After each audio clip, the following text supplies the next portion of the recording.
guys, hi. How's it going? Welcome to D&D Optimized, part of the D4 network, the show where each episode we take a deep dive into one, sometimes two, specific character builds for Dungeons & Dragons 5e.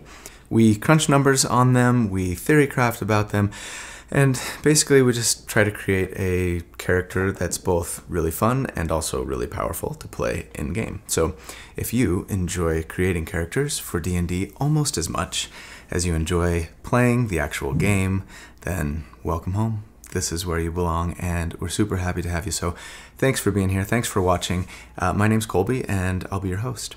So just one quick ask before we get started. If you are watching this and you like it and you think you might continue to like it, please hit the little like button down there. It's a big help for us to kind of get the algorithm pumping and get the video out there for other people to see. So anyway, let's jump in. I bet that if asked, most people who play D&D and or other like role-playing games, whether online or tabletop, etc., if asked what the quintessential ranger character looks like, most of them would probably reply with something like, you know, a character who's good at tracking, they love nature, they shoot a bow and arrow, they have an animal companion, maybe. Is that fair? I think that's fair, that most people would probably say something like that. And I'm wondering why that is. Tolkien invented the ranger archetype, did he not? I actually don't know. Did he? Let me know if you know of somebody who came up with that term in like a high fantasy setting sooner. If he did, I think everyone seems to have forgotten that Legolas was not the ranger, right? It was Aragorn. So I've had a lot of requests over the last months and even year to do a melee-focused ranger that is not the ranged ranger using a bow, typically. I think a lot of people really want to get away from that archetype and explore sort of other possibilities. And I'm happy to oblige and to try and put something together. The truth is, I haven't actually done a lot of like ranger builds on this channel other than the Beastmaster and 2.0. I don't think I've ever done a ranger build that was like mostly ranger. I've dipped a few times, right, with a few different builds, Gloomstalker, things like that, but that changes today. So in addition to requests for melee ranger builds, I've also had a lot of requests to do a Fey Wanderer. And as I've looked over the Fey Wanderer Ranger ever since Tasha's came out, I've had primarily two thoughts. One, I freaking love this subclass, maybe more than any other Ranger subclass, at least for pure flavor.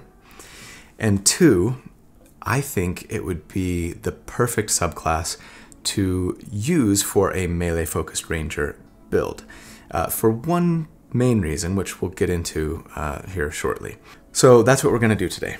I'm going to like combine two of the more commonly requested Ranger builds that I get into one build and basically kill two birds with one stone. Or that might not be a great analogy to use for a Ranger. I will befriend two birds with one bird feeder. Anyway.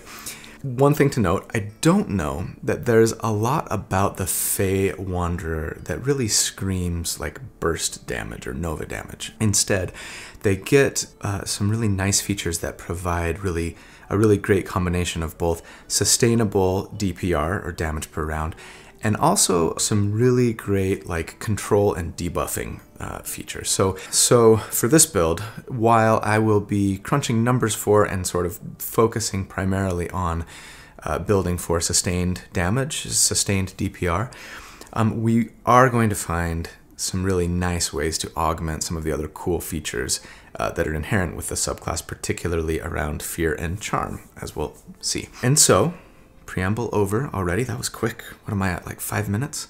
Let's do episode 53, the Melee Fey Wanderer. But first, of course, I have to give a shout out to the sponsor for the video today, which is D&D Combat. D&D Combat is a D&D 5e combat simulator that I've had a chance to play around with a little bit, and it's really cool. So D&D Combat is this combat simulator that's free to all users. It's available online, and it lets you like create your own online fights, selecting PCs and monsters to fight each other, and then the website will execute like a full-blown simulation of this battle that you have created amongst player characters, monsters, etc. Everything is calculated, such as spell area of effects, ranges, multiple movements per turn, bonus actions, legendary actions, conditions, saving throws, and much more. The application is really quite advanced. I'm actually really impressed with just how advanced it is. You can select pre-generated characters. You can select characters that other people have uploaded to the tool. You can even import your own characters from D&D Beyond, or build them from scratch within the tool, and then kind of pit them against monsters and see how they would do based on, you know, simulation, based on the AI that's inherent in the tool, based on averages, etc., etc. You can fight player versus player, you can fight monster versus monster, and just run fights over multiple waves with rests in between. The system calculates the average percentage of wins, how many times each character died, and you can walk through a single fight and on screen watch the movements. It's set up like once you've created it, it almost looks like a Roll20 simulator with the characters and things on the screen. So you can watch the movements of the characters, read a detailed log of all of the actions that the AI performed, etc. So the website is dndcombat.com. Check it out here. I'll put it in the video description as well. There was a Reddit post about it that the creator, Greg, put up on Reddit last week, and it kind of blew up, went viral, and it's got thousands and thousands of views now and thousands of users of the tool as well. I'll link to the Reddit post in the video description also. You can join the Discord, which I'll also link to, and that's really the best place to like ask questions, get details on what's been implemented so far, etc. You can see on the website what percentage of all creatures have been tested, how many spells have been implemented. It's definitely a work in progress currently, but there is a ton of content there that can be played with. And the overall feedback has been super positive so far, so please check it out. Check out the links in the video description, and go have fun with D&D Combat. I've really enjoyed it, and I think I might even use it in the future to test out builds that I do, maybe even especially tank builds, to see just how durable they really are and how long they'd survive against these fights that I keep theoretically pitting my characters against and stuff. So anyway, go check them out, and let's jump into the build. All right, at level 1, we are going to start as a ranger, which is kind of surprising sometimes actually, but anyway, for our race. Honestly, if your main concern here for this character is just to get as much damage as possible, you kind of have to go custom lineage. There's a feat that we really want, and being able to take it at level 1 would just unquestionably increase our sustained DPR for much of the early and even mid-game. But I know a lot of you guys get kind of tired of me always using custom lineage, and frankly, I get tired of it too. So there is a different race that I'm taking for this build and recommending, and it's going to give us some really nice synergy, and it's one that I have never used before, and it is the Leonin. Leonins are super cool. Who doesn't want to be a lion, right? And speaking of, I have to give a shout out to my friend Randall, who drew this awesome portrait for the build this week. I love it. I think it's probably my favorite so far, actually. So thank you, Randall. Again, check out links to follow Randall in the video description if you want to see more of his artwork. If you're going with a Leonin, I think the Ranger as a class is perfect, right?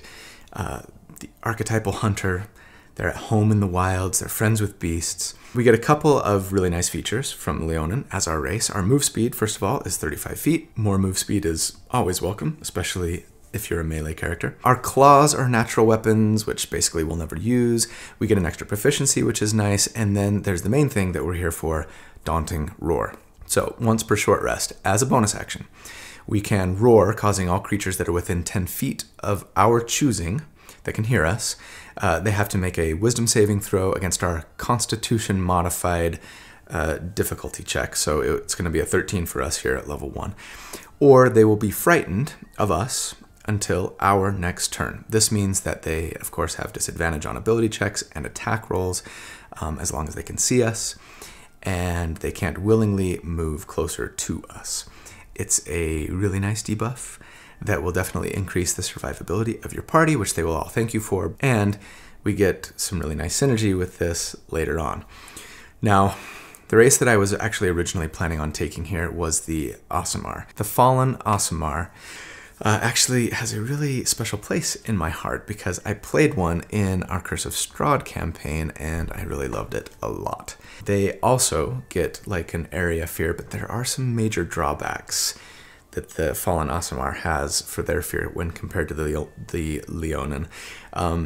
The Aasimars cost a whole action to use as opposed to a bonus action. It affects friends and foes alike, so everybody has to make a saving throw, which is a bummer. You can only use it once per day instead of once per short rest. It does come with a really nice damage increase, and of course, being the damage junkie that I am, I almost took it anyway, despite those drawbacks. But as you're going to see later, we are already going to have a lot of demands on our actions, too many in fact, and I really didn't want to delay like actually getting into combat and attacking and things like that more than I'm already going to be doing. The fear is important, as I've mentioned, because we do get some nice synergies with it later, which is why I wanted one of these two. If you prefer the Aasimar, go for it. It just comes with some drawbacks. As for your ability scores, assuming as always that we are doing the point buy method and that we're using Tasha's Cauldron of Everything, which allows us to assign our ability score bonuses from our race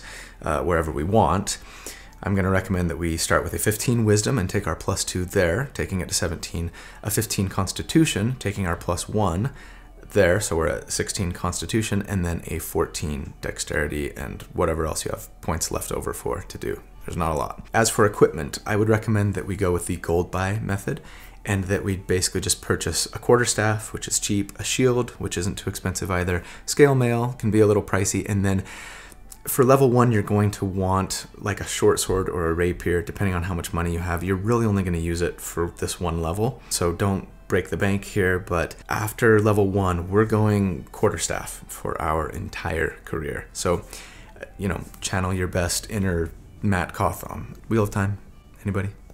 Great series. Anyway, with scale mail and a shield and our dexterity modifier, we are starting at an 18 armor class.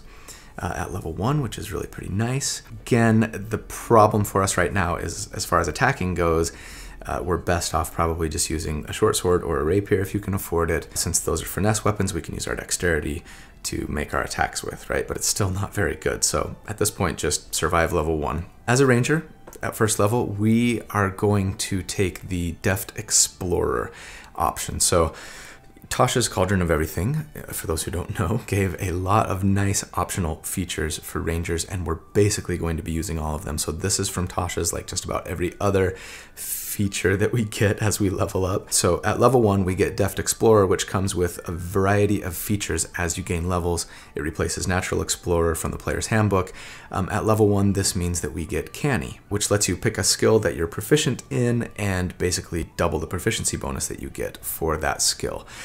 I'd probably go with Perception, personally, but you pick what you think is best for your character. We also get Favored Foe. So Favored Foe replaces Favored Enemy from the Player's Handbook. It allows us to, like proficiency bonus times per day, add a 1d4 in damage to an enemy when you hit them with an attack. That extra damage can be done once per turn on that enemy that you've marked as your favored foe, but it can't be transferred to anyone else after they're dead like Hunter's Mark can, and it does require concentration. So we're not going to get a lot of use out of this since we are going to be concentrating on spells consistently, but when you're out of spell slots and or here at early levels, it's just kind of a nice to have that's going to bump your damage. At level 2, first up, we get a fighting style as a ranger, and I want to take Druidic Warrior. This is also a new option, thanks to Tasha's Cauldron of Everything. It lets us pick 2 Druid cantrips, and one of them in particular is very important for us. The other is great. I would suggest taking Guidance. It's a fantastic cantrip. It's mostly for utility and out of combat, but it's going to let us give ourselves or another character an extra d4 on their next skill check at the cost of our concentration. Super handy. And then, of course, I want to take the spell that I can never seem to pronounce right. Shillelagh. Shillelagh? Shillalach. Shillalach. Shillelagh. Shillalog. Shillelagh. Okay. This costs a bonus action. It only lasts a minute, which I hate. But, I mean, it is a cantrip, so, you know. And it lets us enchant our quarterstaff, or club, but we're going to be specifically using a quarterstaff, so that we can use our wisdom score as our attack stat for, like, hit and damage purposes. This makes us super sad, which is single ability score dependent as opposed to multiple ability score dependent. Sad makes me so happy. It also causes the quarterstaff to be a magical D8 weapon. So even if we're only using it with one hand, it's still a D8 weapon, as opposed to otherwise you'd need to use two to get the versatile property from quarterstaffs, right? But so now we get a pretty nice damage bump to our DPR each round. As for spells, we get Ranger spells here at level 2. There's several good ones to choose from. I think we definitely need to take Hunter's Mark, which lets us, as a bonus action, mark a target and thereafter do an extra d6 of damage to the enemy we've marked every time we hit him with a weapon attack. Yes, it requires concentration, but it can be transferred to a new target as a bonus action after the target that you've currently marked drops to 0 hit points, right? Lasts for an hour. Beyond that, there's some good ones. Entangle is a fantastic control spell. It lets you potentially like restrain targets in a 20 by 20 area. Cure Wounds, of course, is a nice go-to heal option, although Goodberry is just a little bit better for efficiency right now. It has the added benefit of like giving somebody who eats at least one of them sustenance for an entire day. I do have a question about Goodberry though. I know you can force feed a potion of healing to like an unconscious character to bring them back up, right, from unconsciousness, but I don't know if you can force feed a Goodberry. That might be a quick ruling question for sliding into my DMs in the future, because if you can't, I think Cure Wounds is probably more valuable here. It might be anyway, since bringing someone back from unconscious with 7 or 8 hit points via Cure Wounds is a lot better than bringing back with 1 hit point that they'd get from eating a Goodberry, right? At level 3, we get Primal Awareness. So instead of Primeval Awareness from the Player's Handbook, I recommend taking the Tasha's option here, Primal Awareness, which gives us a number of nice utility spells as we level up that we actually get to cast once per day without expending a spell slot. At level 3, we get Speak with Animals, which could definitely come in handy throughout your adventuring career. And then, of course, we get our subclass, our Ranger archetype, and yes, we're going with Fey Wanderer. So here's what we read about the Fey Wanderer. A Fey mystique surrounds you, thanks to the boon of an archfey, the shining fruit you ate from a talking tree, the magic spring you swam in, or some other auspicious event. However you acquired your Fey magic, you are now a Fey Wanderer, a ranger who represents both the mortal and the Fey realms. As you wander the multiverse, your joyful laughter brightens the hearts of the downtrodden, and your martial prowess strikes terror in your foes. For great is the mirth of the Fey, and dreadful is their fury. My goodness, I love the flavor of this subclass. I honestly actually feel like it pretty perfectly describes my character Ceradon, Sere, that we're playing in our live play Tales of Veneria D&D campaign. Check it out if you have not. I also really love the image of a Leonin character who is mirthful, potentially, right? We always think of lions, right, as very sort of majestic and somber and stoic and regal, right? I strongly encourage you to spend some time thinking about and talking with your DM about what the auspicious event was that caused you to become a Fey Wanderer. It is so delicious conceptually, I think. So as a Fey Wanderer, we do get some additional spells, and at this level, that means we get Charm Person, which lets us, as an action, charm a humanoid unless they succeed on their wisdom save for an hour. Until you or your friends harm them. Does not require concentration. If they're charmed, it means they can attack you or target you with harmful spells. It's really nice, it's very useful, and it will synergize wonderfully, potentially, with an ability that we get later. We also, at this level, get Fey Wild Gifts, which it's pure flavor, but I love it so much. that I can't help but mention it briefly. So you choose a little gift that you get from the Fae, and it's something like butterflies flutter around you while you rest, or flowers sprout from your hair each dawn, a male leonin with a mane that's like covered in flowers every morning. I mean, come on. That's so good. You smell of cinnamon or lavender. Your shadow dances while no one is looking. Come on, Peter Pan. It's so great. It just kills me with delight. We also get otherworldly glamour. So we now get proficiency bonus in a charisma skill, and then we get to add our wisdom modifier to our charisma checks, which is a fantastic utility and really could make us a great party face if you and your party want that. Finally, of course, we have the combat-oriented feature of the Fey Wanderer here at level 3, which is Dreadful Strikes. It lets us add a 1d4 of psychic damage to a target once per turn when we hit that target with a weapon, and it increases to 1d6 at level 11. Now, 1d4 may not seem like a lot of extra damage, but here's the thing. We're told that a target can only take this extra damage once per turn, but not that we can only do this damage once per turn. So technically, if we were to hit multiple targets in a turn with multiple attacks, then we could add that Dreadful Strikes extra damage to each of them once per turn, right? As much as I'd love to assume that you're doing this when I'm crunching the numbers for our damage reports later, I'm only going to apply it once per turn here, assuming that you're just focusing on trying to, take out one enemy. But you may find yourself within range of multiple enemies in a single round and decide to, spread a little more damage to multiple targets. And if you do so, more power to you. At level 4, we get our first ability score increase or feat.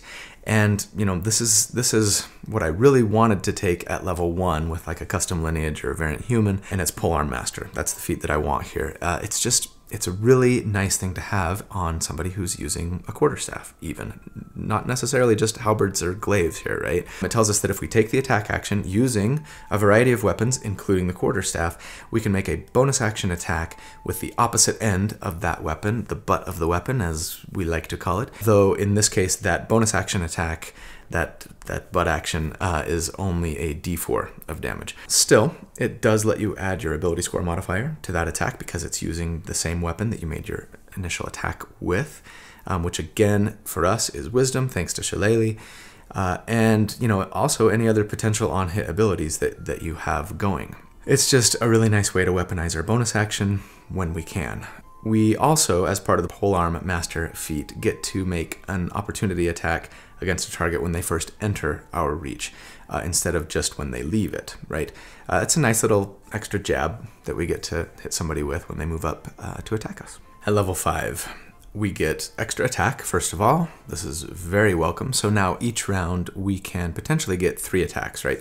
2 with one end of our quarterstaff, and then a third with the butt of the quarterstaff. Do quarterstaffs have butts? I mean, usually like the halberd or the glaive has the pointy end and the butt end, but like maybe a quarterstaff has 2 butts. Awesome. Right. We also get second level spells here. So there are too many good ones to name, or at least in detail. Aid, Healing Spirit, Pass Without a Trace is really great for when our party needs to be stealthy. We get Misty Step for free, thanks to our Fey Wanderer spells feature, which is very welcome. And we also get Beast Sense for free from our Primal Awareness feature, which allows for some nice scouting utility. We can kind of see through a beast's eyes. But the only one that I'm really going to talk about at length here that improves our sustained damage per round is Summon Beast. We're going to be using this for now, going forward, for our concentration. It's really only at this level a fairly minor bump to our sustained DPR over Hunter's Mark, but we're going to take every bump that we can get. And of course, it's always nice to have another creature to potentially help soak up damage and just improve action economy, etc. So with Summon Beast, as an action, you summon an air, land, or water beast. I'm going to assume that we're going land. It shares your initiative. It takes its turn right after you, and it obeys your verbal commands, but it doesn't require your bonus action or your action or anything like that to do what you tell it to do. You just got to tell it to do something, right? Their tankiness scales as you upcast the spell using higher level spell slots, and as does their damage. And the Land Beast version has pack tactics, so it gets advantage on attacks that it makes as long as an ally is standing within 5 feet of the enemy that the beast is attacking.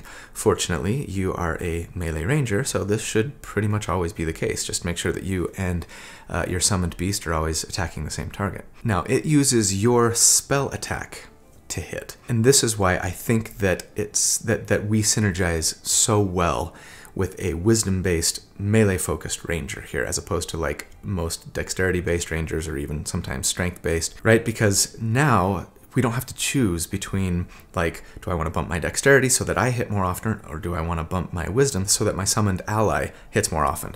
We just bump our wisdom, and both we and our summoned ally benefit from it every time, which is really, really great. It does a 1d8 plus 4 plus spell level in damage. It also gets a number of attacks equal to half the spell level that you cast it at, rounded down. So once we can cast a 4th level spell, it would be able to make 2 attacks in a single turn, right? It's a real bummer for our action economy that it costs an action to summon this creature. But it does last for an hour, so there's a chance that you might have it summoned already when a fight breaks out, right? And it also does come with an advantage over Hunter's Mark in that you don't need to like use a bonus action to swap it to a new creature every time the creature you're currently attacking dies, right? The beast, you can just tell it to move on to the next creature and it's not going to cost your character anything. One note, you do need a fairly expensive spell component in order to cast the spell. It doesn't consume the spell component, but it's like a jeweled acorn, basically a gilded acorn that's worth at least 200 gold. So you're going to need to find like an artisan or some sort of crafter that can make that for you. But once you've got it, you can always cast the spell. Just don't lose the acorn. Hold on to your acorn.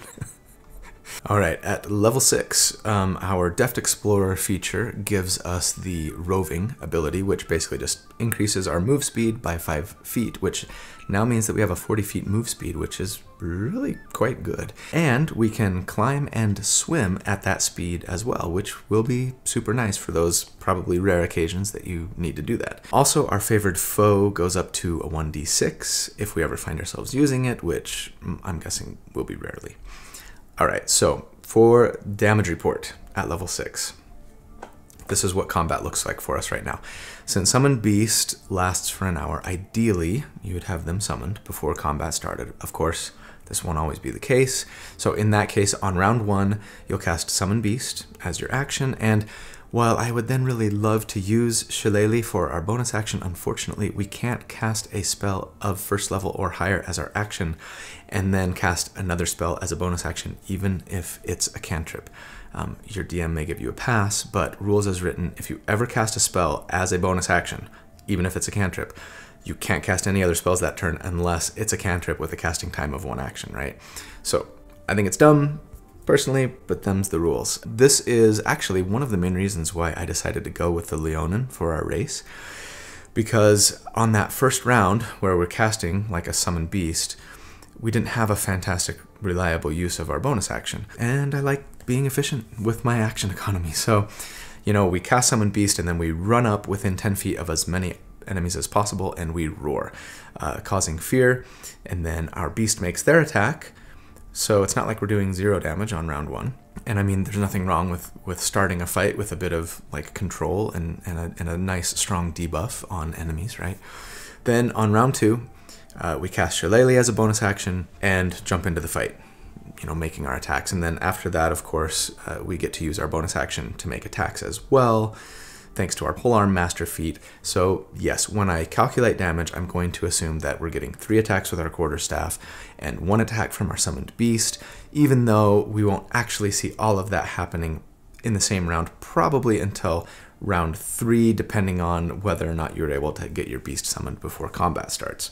I get that's a bit of a bummer to have to like take a minute to get up to speed like that, but again, it's not like you're not doing anything up until that point, right? Throwing out a debuff and then some damage in round 1, followed by even more damage in round 2, and then firing on all cylinders by round 3. So against an enemy with a 10 armor class, we would be doing on average 31 DPR, damage per round, and against an enemy with a 15 armor class, it's 25 DPR. All right, compared to other DPR builds at this level that I've done. And again, of course, you can always check the video description to see the comparison of this to, other sustained damage builds that I've done.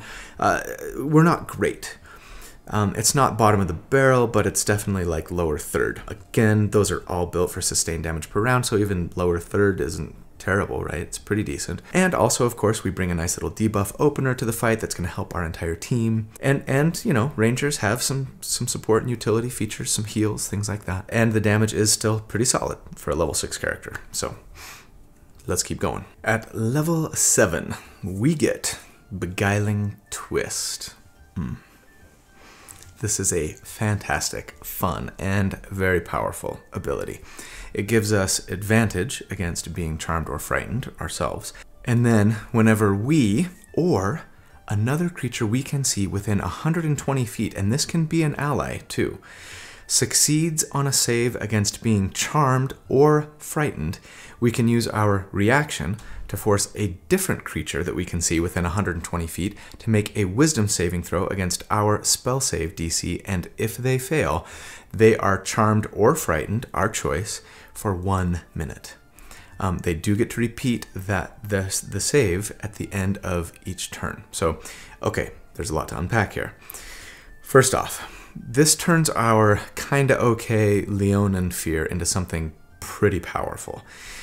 That roar that the Leonins get is just a 10-foot radius, right? There's a very good chance that if we're hitting multiple enemies here, at least one of them is going to succeed on their saving throw. And we kind of hope that at least one does, ideally only one, but we're kind of hoping that at least one would succeed, because that fear, the Leonin roar, only lasts until our next turn. But if someone succeeds at their saving throw against it, we can use our reaction now to cause a different creature that we can see within 120 feet to make a wisdom save against our wisdom-based spell difficulty check, which is going to eventually be a lot better than the DC of our Leonin roar. And if that creature fails this reaction save that we get from Beguiling Twist, they are either feared or charmed for a whole minute. This is going to do wonders to keep you and or your party a lot safer. And what's really great is if that creature that you've feared, let's say with your Beguiling Twist, eventually succeeds on their saving throw and breaks out of that fear, that triggers Beguiling Twist, and you can use it now to force somebody else to make a saving throw or be feared or charmed. And we can just keep using our reaction to repeat the process on different creatures over and over throughout the fight. I love this ability so much, and the truth is, from this point on, we really could do a lot more to sort of build around this fear charm mechanic. For me, I did the Undead Support Warlock build a couple of months ago, basically. That build was really focused on getting the most out of fear. It was Undead Warlock coupled with an Oath of Conquest Paladin to really kind of maximize what we get from fear. I think you could take some things from both or either of those subclasses here to really build around cool fear mechanics and fearing multiple enemies and keeping them controlled and debuffed and things like that. For this particular character, I really wanted to build it for sustained damage, so that's the primary focus here. I'm not going to be taking any Warlock or Paladin dips, but the feature was just good enough that it really made me feel like I had to give up at least a little damage per round and take Leonin instead of the custom lineage, even though it delayed our damage a little bit. It gave us such nice synergy with Beguiling Twist that I could not pass it up. And there is another feature that we're going to get here in a couple of levels that's going to continue synergizing with this ability. All right, at level 8, we get our next ability score increase or feat. And we've been sitting on a 17 wisdom, which just bugs me to death, right? So we probably want to take a half feat here that's going to let us bump our wisdom by 1 and give us some other nice features. And I think the obvious choice here is Fey Touched. I mean, some of you may say Shadow Touched is better. You get invisibility from Shadow Touched, and then one other level 1 illusion or necromancy spell, both of which we'd get to use once per day without expending a spell slot. But pretty soon we're going to get a much better invisibility than the invisibility spell. And I don't love the other illusion or necromancy spells that are available to us personally, outside of maybe Cause Fear, but that requires your concentration, and our concentration is sort of spoken for already, so I don't like Shadow Touched as much.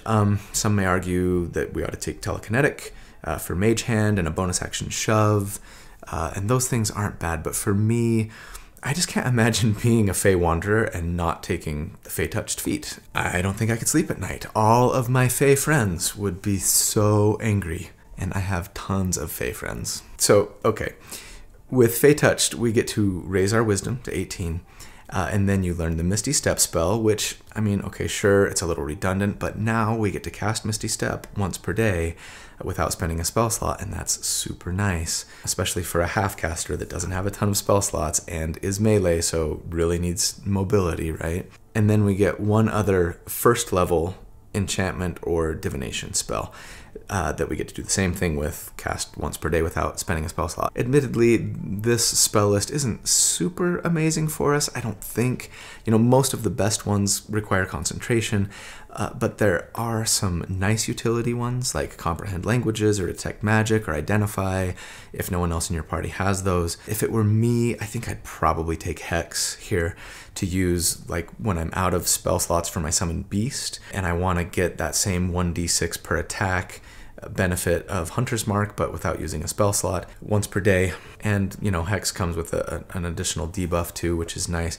If you'd really rather take a different feat, go for it, but Fey Touched is definitely my favorite, both for flavor and mechanics. At level 9, we get 3rd level spells. Hallelujah. Alright, so we can pick up Revivify, thanks to Tasha's. That's on our spell list now. If you need a resurrection spell in your party, Dispel Magic comes to us for free as a Fey Wanderer, which is exceptional.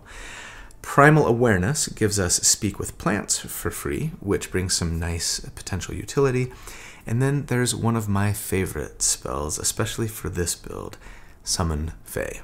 Of course, as a ranger, we love summoning beasts, but as a Fey Wanderer Ranger, we especially love summoning Fey. Alright, so we do get a couple benefits from using Summon Fey as our go-to concentration now, as opposed to Summon Beast. First, the Summoned Fey does a little bit more damage, at least at the low to mid AC. They don't get the advantage that the Beast does, but when they hit a little bit harder. It's 2d6 plus 3 plus the spell level. And they get the same, like, multi-attack equal to half the spell level thing that the Summoned Beasts do. So when you cast it at a 4th level spell, they're going to get 2 attacks. Then, and most deliciously, when you summon them, you get to choose their mood. They can be either fuming, mirthful, or tricksy. I could just gush for days about this Fey stuff. Why am I so enamored by it? I don't know. But anyway, as fun and hilarious and awesome as tricksy and fuming both can be, we, of course, are always going to make our cute little Fey mirthful. Because the Summoned Fey, as a bonus action, can Fey Step, which lets them teleport up to 30 feet to a space that they can see, and then, if they're mirthful, force one creature within 10 feet to make a wisdom saving throw against our spell DC or be charmed by them and by us. So that means they can't attack either of us if they're charmed, right? For 1 minute or until they take damage. And, of course, if they succeed on that charm, then we can use Beguiling Twist to potentially fear or charm another creature, and it's just, mwah, it's so gorgeous that I can't even stand it. One other reason why I think the Fey is superior to the Summoned Beast here is they use a short sword for their attacks.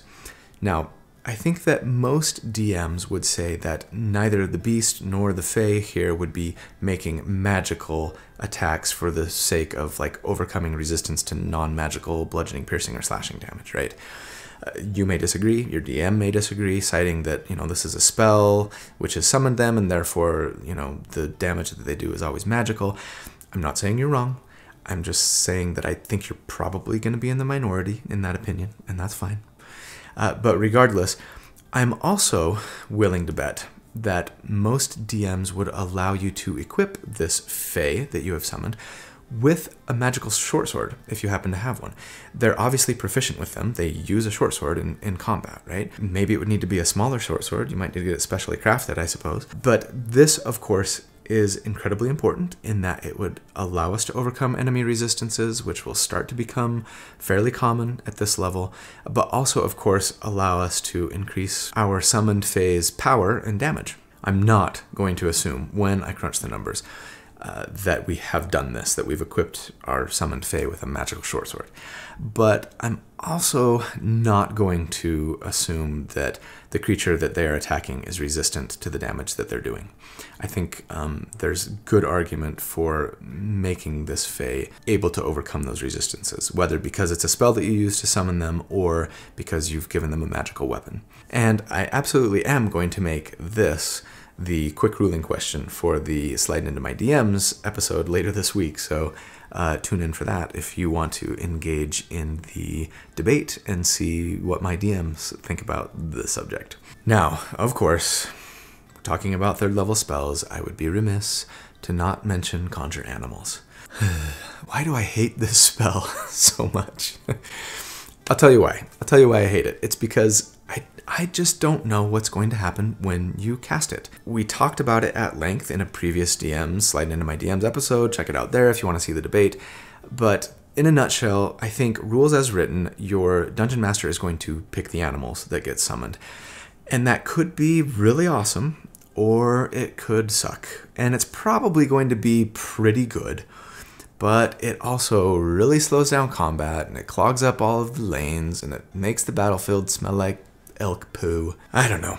I obviously have a non-objective bias against the spell, and I know that I need to do a Shepherd Druid episode one day that summons 5 zillion wolves and does 1 billion damage and makes everyone at your table hate you. I'll get there one day. I will. If you love this spell, or even if you hate it like me and you just want to use it anyway, go ahead. It's most likely going to be really, really strong. Anyway, let's do a level 9 damage report. So we've made some minor improvements to our damage. We have a better companion.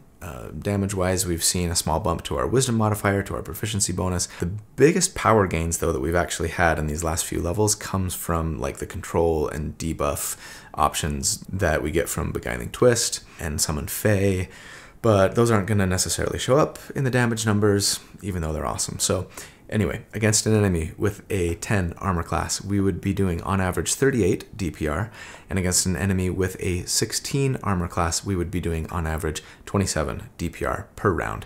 Okay, real talk. Compared to other builds that I've done that were built expressly for sustained DPR, so that means they do good DPR, right? This character is now coming in right near the bottom of the list. That said, they are throwing out some pretty serious consistent control and debuffing against multiple enemies most rounds. And the damage is about to get much, much better. At level 10, we get our final upgrade to the Deft Explorer feature, which lets us proficiency bonus times per day use a bonus action to give ourselves temporary hit points equal to 1d8 plus our wisdom modifier, which is a 4 right now. And we can also reduce our exhaustion levels by 1 when we finish a short rest, which is pretty niche, but man, that will be amazing when we need it. And you all know I seriously considered multiclassing into a Berserker Barbarian from this point on so that we could frenzy more often. Curse you, inability to concentrate on spells while raging! We also get Nature's Veil here, so man, Tasha's gave some serious love to Rangers, right? This is the improved invisibility that I was talking about earlier. So proficiency bonus times per day, we can use a bonus action to become invisible until the start of our next turn. This is kind of amazing because typically with the invisibility spell, as soon as you make an attack, the invisibility ends, right? You'd get advantage for that one attack, but then it's over. This tells us straight up we're invisible until our next turn, which means that all attacks that you make this round are done so with advantage, assuming that the enemy doesn't have some other way to detect invisibility or see you, right? Yes, it costs a bonus action, but it can be a nice defensive or stealthy or offensive even ability if we're up against a target with a really high armor class that we're struggling against, to give us easy advantage and thereby, better ensure that we hit them. Finally, we get to level 11, which is a huge level for us, monumental even. First of all, our Dreadful Strikes goes up to a 1d6 instead of a 1d4. That's not huge, but it's something. But then we get Fey reinforcements. So now we can cast Summon Fey once per day without using a spell slot, which is fantastic. Even better, however, is that we can, if we choose, cast it so that it doesn't require concentration. Now, if we do this, it only lasts for a minute. But my goodness, any concentration spell like that we can cast without actually using concentration in 5th edition is incredibly powerful and very unique as well, especially for a spell that's as strong as Summon Fey is. So at this point, if we wanted to, we could have 2 mirthful little Fey running around helping us out in combat. There is, of course, one major drawback to this, and it's that even if it doesn't require concentration, the spell still takes an action to cast. We're already struggling a little bit with our action economy here, right? And getting firing on all cylinders. So I think that for me, if I could get 1 Fey going using my concentration before combat starts that lasts for an hour, right? I'm almost definitely summoning a second without concentration at the beginning of the fight. If I have, on the other hand, 0 Fey summoned when combat begins, I'm probably only going to spend a single turn bringing 1 into the fight, I think. Of course, this is largely going to depend on your table, how long combat encounters typically last, how long you think this particular combat encounter is going to last. If encounters only last 3 or 4 rounds, typically at your table, you're going to probably want to pass on getting multiple Fey into the fight if you don't already have one when combat breaks out, right? Of course, if it lasts like 5, 6 rounds or more, it's probably going to be worth it if you've got the spell slots to spend. When I crunch the numbers, I'm just going to assume that we have 2 Fey going here. Obviously, that's not going to happen every time, so adjust the numbers accordingly, right? Also, in that scenario, when you only have 1, what I would probably do is this. Round 1, summon Fey without concentration and roar. Fey makes their attack and charm somebody. Use your reaction to fear anyone who made their saving throw, right? Whether from your roar or from the Fey's charm attempt. Round 2, Shillelagh, bop some guys. Round 3, if it looks like it might go for a couple more rounds, you could Hunter's Mark for concentration and keep bopping if you've got the spell slots to spare, right? I don't know. Play around with it. Have fun. One note, you very well could be running into enemies here, of course, that are resistant to or even immune to charm or fear or both, especially at this level and beyond. So try to play it smart. If you think that might be the case, obviously feel free to make your Fey fuming instead of mirthful, right? So that they get advantage on their attacks, and or, use Hunter's Mark for your concentration or Hex if you've got the Hex spell, things like that. All right, at level 12, we are going to be a Druid level 1. Holy crap, I can't believe I made it all the way to level 12 before I started multi-classing, right? Okay, you might want to stick with Ranger here. The level 15 Fey Wanderer feature is really pretty great. It lets you Misty Step an additional time once per day without using a spell slot, and you can even bring a friend with you if you want to, and that's really quite powerful. Of course, I want to try and push for a little more sustained DPR. I feel like I had to beeline to level 11 for the Fey Reinforcements feature, but now that we've got it, we don't get a lot of damage increases afterwards by sticking with Ranger from here on. So I'm going to look elsewhere. And for my money, the easiest way to do this, to give us the increased damage that I'm looking for, is via Druid levels. So Druid's easy because you already have a high wisdom score, right? So multi-classing's no problem. And I think it's also, sort of from a story perspective, a pretty easy move to take levels in Druid from a Ranger because you're already sort of a half Druid anyway, right? It's not a big leap. We get 2 main benefits from Druid. One is admittedly a little tenuous, and I'm going to talk about it in a minute, but the other and more reliable benefit is faster spell slot progression and more spell slots in general, so we can upcast our summoned Fey for more attacks and just generally have more spell slots at our disposal to more reliably use Summon Fey and or the other spells that we might want to use. Of course, I have to talk about metal armor, which I often forget to do when I talk about druid builds that are multi-classed. You know, my assumption at this point is that you're wearing half plate, and ideally magical half plate for that matter, by level 11. And, you know, druids have this prohibition against wearing metal armor. I'm not going to try to convince you one way or another as to whether your character can wear metal armor at this point by multiclassing into druid. The debate is going to continue raging on D&D forums for time immemorial. You know, the argument is will not wear metal armor doesn't mean cannot wear metal armor. If you or your DM decide that your druid cannot, then you have a fairly significant disadvantage numerically, and I salute you for your righteousness. For the rest of you who find a way to justify it, I hope you can sleep at night.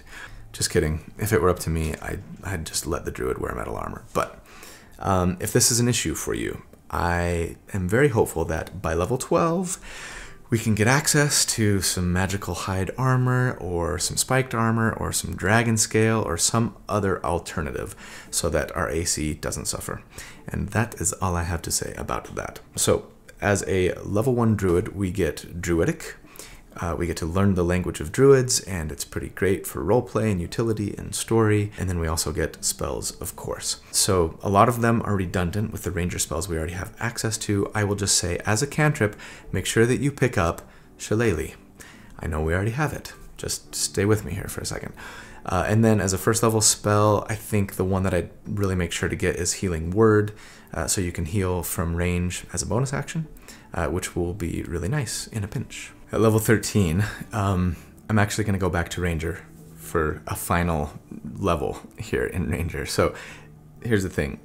We've got two good reasons to do it, I think. First off, thanks to the martial versatility feature from Tasha's Cauldron of Everything, when we gain an ability score increase or feat in this class, in the Ranger class, we can swap out fighting styles. I knew I was going to take Druid levels, but I wanted to make sure I didn't spend an entire level without the Shillelagh cantrip, right? So before I took advantage of this feature, I dipped into Druid first to grab the cantrip, and then came back to Ranger here to make the swap. So we'd be swapping from Druidic Warrior to the dueling fighting style, which lets us add an extra 2 damage on every attack that we make with a one-handed weapon, which we're doing. It's not amazing, but it's a welcome little bump. And then, of course, we would get as well another ability score increase or feat as a level 12 Ranger. I didn't want to wait to cap our wisdom any longer than we already have, so it was just one more reason to come back for a final level of Ranger here. It helps our damage, it helps our Feys plus to hit, and therefore their damage as well, among all the other things that we benefit from having a high wisdom score for. Keep in mind that because of how multiclassing works with spellcasters, we do have a 4th level spell slot now, even though we don't have any 4th level spells, right? So we can upcast Summon Fey at this level at least once, so that they get better armor class, better hit points, and 2 attacks per turn now, which is a very nice bump to our damage. So, damage report at level 13. We are still assuming 3 attacks per turn, but now we have 2 Summon Fey helping us out. One that you can cast with your 4th level spell slot that gets 2 attacks, and one that you would cast with like your free casting here, which, again, for those who don't know, according to Sage Advice Compendium, means that it only functions at the lowest possible level that we could potentially cast this spell at, which for us is a level 3 spell, right? Once again, I appreciate that this is a best case scenario, as these damage reports typically are. There will be times that you might not think it worth spending both the time and the resources to get 2 Fey summoned, but assuming that you can make it work, however, you're looking at 3 attacks from you with your Shillelagh quarterstaff, adding 5 to each attack from your wisdom modifier, plus 2 more from dueling fighting style now, plus a 1d6 for dreadful strikes, and then 3 more attacks from your 2 Fey, right? 1 that does 2d6 plus 6, and 2 that does 2d6 plus 7 on each. So against an enemy with a 10 armor class, we would do 76 damage per round on average, and against an enemy with a 17 armor class, it would be 57 DPR on average. That is much better than last time we checked, about double almost since last we checked, and much closer to like the middle of the pack compared to other sustained DPR builds that we've done. One note, you don't have to summon 2 Fey here if you don't want to. You could summon 1 for free, and then summon a beast too with your 4th level spell slot if you wanted, right? Again, since the land beast is most likely going to have advantage, their damage is actually slightly better than the Feys on like higher armor class enemies. You'd miss out on the extra charm that you'd get from that second Fey potentially. Or you could summon another Fey but make it fuming if you felt like you had more than enough charms and fears going, right, on your targets. Also, I suppose I should probably discuss this. I'm guessing that some people might even make the argument that you can't have 2 Fey summoned because of the rule on combining magical effects, which tells us that the effects of the same spell cast multiple times don't combine. I'm quite sure that the rule here is talking about things like, say, when you cast a buff, multiple buffs of the same spell, right, on an ally, or multiple versions of a debuff spell on an enemy, they don't stack, right? I don't think the combining magical effects rule applies to summoned creatures, but just in case you and or your DM disagree, that's fine. Use your concentration for summon beast, and then you can summon a Fey without concentration, and you know, the damage is almost just the same. Again, the biggest loss there would be from like not having another target charmed or potentially triggering your Beguiling Twist, right? All right, at level 14, we are a Druid level 2. Now that we've got our ability score increase secured, our fighting style properly in place, I say we just go Druid the rest of the way so that we can get our spell slots up more quickly and get more of them, and maybe find a way to add a bit more damage to our own attacks. So first of all, note, we do have 2 4th level spell slots now as a multi-classed spellcaster. So this means that theoretically, you could have 2 4th level summoned Feys going now at once, or 1 Fey and 1 beast, right? For 2 attacks for each of them. Keep in mind, we don't have to use our free casting of the spell, like that doesn't require a spell slot, right? In conjunction with the no concentration required feature. We can and should absolutely cast this spell once per day for free without using a spell slot. But again, we could, if we wanted to, cast the spell once with concentration at the 4th level and then cast it once without concentration. It would only last for a minute, but we could still use our second 4th level spell slot for that if we wanted to. Druids at level 2 also get Wild Shape. This is mostly a utility feature for us at this point, allowing us to transform into a beast with a 1/4 challenge rating or less. It doesn't have a flying or swimming speed. We can do it twice per short rest for a number of hours, equal to half of our Druid level, which is 1 hour at this point. It's going to come in handy once in a while. Or, you know, thanks to an optional Tasha's Rule, again, we could use our Wild Shape to summon a familiar, like as per the Find Familiar spell, which is pretty on point for us, actually, thematically, and it might be nice to, like, scout and give us advantage on a single attack when they take the help action, etc., etc. I actually might do that in this scenario with my Wild Shape sometimes, I think, but we also might be using our Wild Shape for something else, because at level 2 as a Druid, we do get our subclass as well. And I'm not gonna lie here, guys, I agonized over this one. I lost sleep. It took me like 2 days to figure out what I really wanted to do. I thought I knew, but there's some things about it that bug me. Anyway, what subclass do we go with here? I'm guessing most of you are thinking Shepherd Druid.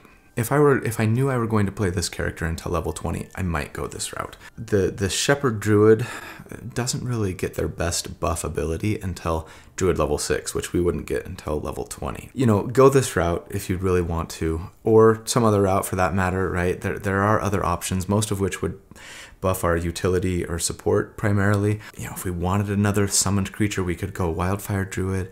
but I don't love that option for a number of reasons.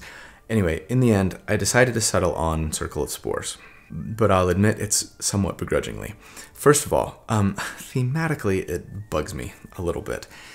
You know, perhaps you can think of a really good reason why your ranger who is like enamored by and draws their power from the Feywild is now suddenly enamored with decay and undeath. I mean, maybe it's as simple as like the Fey that you've been summoning and sort of developed a bond with now lives in a mushroom house, or when they appear and disappear, they leave a little mushroom circle behind them, and it's just piqued your curiosity and you want to learn more about mushrooms and their portents. I don't know. I would love to hear your thoughts actually on, you know, how you might tie these two subclasses together from a like story and thematic perspective. As for the features that we get themselves, let's discuss the pros and cons. So first of all, we get Halo of Spores. To be frank, this is not a particularly good feature, I don't think. When a creature you can see moves within 10 feet of you or starts their turn within 10 feet of you, you can use your reaction to cause 1d4 damage to them unless they make a Constitution saving throw. It's 2d4 damage if you've got your symbiotic entity feature going. More on that in a second. Honestly, I'm not even going to assume that we get this damage when I crunch the numbers. The truth is, we're between our Leonin Roar and the like Fey Mirthful Charm ability, right? There's a pretty decent chance, I think, that we're going to be using our reaction most turns to like fear or charm an enemy as they succeed on saving throws against our fears and charms. If for some reason, you know, you haven't used your reaction yet and it's almost your turn, you know, go ahead and throw up the Halo of Spores, get a little extra damage, especially if you have your symbiotic entity up. But yes, speaking of damage and how long it takes you to get your rotation going, let's talk about what I think is the most important feature of the Spores Druid, symbiotic entity. So as an action, we can use our wild shape feature to gain 4 temporary hit points per druid level. So that's just 8 for us right now, but it does scale, right? 4 per level is pretty nice. It lasts for 10 minutes, and then while you have these temporary hit points, you gain an extra 1d6 in necrotic damage every time you hit an enemy with a melee attack. An extra 1d6 per hit without concentration, right? So I mean that's like a glorified hex or Hunter's Mark spell in a way. That's really nice, and that's a pretty good damage bump.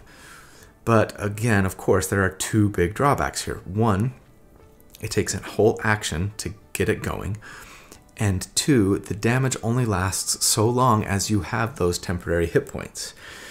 Now, free temporary hit points are great, but right now, again, you only get 8. And at this level, those 8 temporary hit points are just not going to last all that long, I have to assume. They do scale nicely though, but then number 2, right, spending an action for it is a real bummer. Now, sure, there will be times, maybe thanks to scouting via your animal friends or something, you might have time to get like everything all set up before combat starts, right? You summon both your Fey, you cast Shillelagh, and you give yourself temporary hit points, and then you jump into combat, and you've still got 7 or 8 rounds before the first of your buffs run out or whatever. When you can get some free temporary hit points and a little extra damage out of it, whether because you had a chance to prepare or because, you know, it looks like you're going to be in a very long combat encounter, it will be a really nice feature to have. And also, of course, depending on your table and how many encounters you have per day, there could very well be encounters where you don't have a spell slot to spare for Summon Fey or Summon Beast. And so I think it will be a nice thing to fall back on to sort of bump your survivability and damage instead if you don't have or don't want to spend a spell slot here to augment your combat prowess. Like I say, I don't love it, but I like it more than other options available to us, and I am still committed to taking druid levels in order to get our spell slots up as quickly as possible. So I'd be happy to hear your suggestions for a different subclass in the comments if you think you've got a better idea. At level 15, we're Druid 3. That means we get 2nd level Druid spells. I'm not going to highlight any of them. I think there's a lot of overlap with Ranger spells that we already had access to, but pick your favorites. At level 16, we're Druid 4, and we get another ability score increase or feat. And I'm going to recommend that we take Resilient Constitution here. So we should have a decent armor class at this point, and we have been running with a +3 con modifier. But the truth is, without Warcaster or proficiency in our Constitution saving throws, you know, we are probably dropping concentration once in a while, and that's fairly devastating, really, to our game plan. So this is going to really help in that department. It's going to bump our Constitution by 1, but then let us add our proficiency bonus to our Constitution saving throws and therefore our concentration checks. You very well may have wanted to take this at earlier levels, and that's fine. You know, as usual, I tend to push somewhat recklessly towards, you know, whatever we're building for, in this case, sustained damage, and I trust you guys to scale that back in the name of defense or utility or whatever you think might work best for your character. Finally, at level 17, we are a Druid 5. We get 3rd level spells. Same thing, I'm going to say, pick your favorites. There's plenty of good ones, none of which I'm really going to highlight here. More importantly, for this build, we now have access to 6th level spell slots with 5 levels of Druid and 12 levels of Ranger. We're basically an 11th level full caster, right? So a 6th level spell slot, and that means we can summon a Fey that attacks 3 times per turn. Not to mention, they have improved survivability. You know, it would have 60 hit points and an 18 armor class at this point. I probably haven't mentioned enough, like, how valuable it is to have a couple other creatures that can help draw enemy fire and that actually can take a couple of, you know, enemy hits, even at this level. So anyway, that's what we're doing with our 6th level spell. So for our final damage report here at level 17, just to satisfy my curiosity and in the name of exploring what's possible, even if it may be infrequent, I'm just going to go ahead and assume that we're in one of those fights where we are like setting an ambush, or we've scouted it around the corner and saw the enemy waiting for us, or whatever. So we are firing on all cylinders here. This means 1 Fey cast as a level 6 spell, 1 Fey cast as a level 5 spell. Symbiotic Entity is going, Shillelagh is up, etc., right? So our level 6 Fey would be attacking 3 times per turn for 2d6 plus 9 on each of them. Our level 5 Fey would be attacking twice per turn for 2d6 plus 8 on each of them. And then we would be hitting 3 times for 1d8 or a 1d4 on our bonus action, plus 1d6 from Symbiotic Entity, plus 7, plus a d6 from Dreadful Strikes for a total of 14d6 plus 2d8 plus 1d4 plus 54. So against an enemy with a 10 armor class, that would be 121 damage on average. And against an enemy with an 18 armor class, it would be on average 91 DPR. So, final thoughts. The final, like, averaged DPR tier score that we end up with is a 51. And check here if you're curious to see how I come up with this admittedly oversimplified ranking score, right? At the time of this recording, 51 puts us right near the top of the tier 2 sustained damage per round builds. Again, I appreciate that these like best case scenario numbers aren't going to be seen in every fight. Of course, you could make that same accusation against a lot of the builds that I do, right?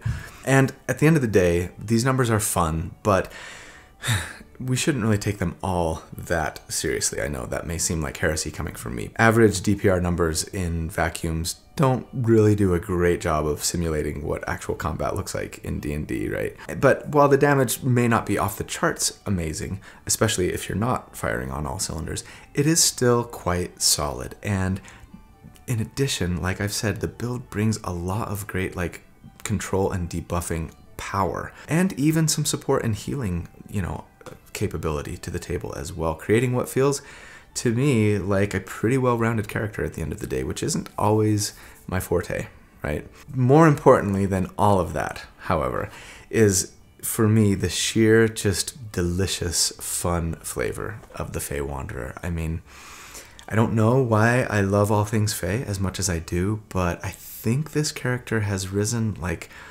right to the top of the characters I want to play next, you know, in my list, right alongside like the Mercy Monk and 1 or 5 others, maybe. It's a long list. But yeah, I just want to play like a mirthful and also fierce ranger, Leonin character, I think would just be so cool. I can really just imagine having a lot of fun and feeling really cool and powerful in-game with this character. And I hope you want to play it just as badly as I do. So that is the episode for the week. I love you guys so much. Thanks for watching. I really appreciate it. Please turn on notifications and subscribe and like, and even consider joining the channel if you would. I would be most grateful, but I am grateful for you regardless of whether or not you do any of those things. So I hope you have a fantastic day, and I hope to see you again very soon.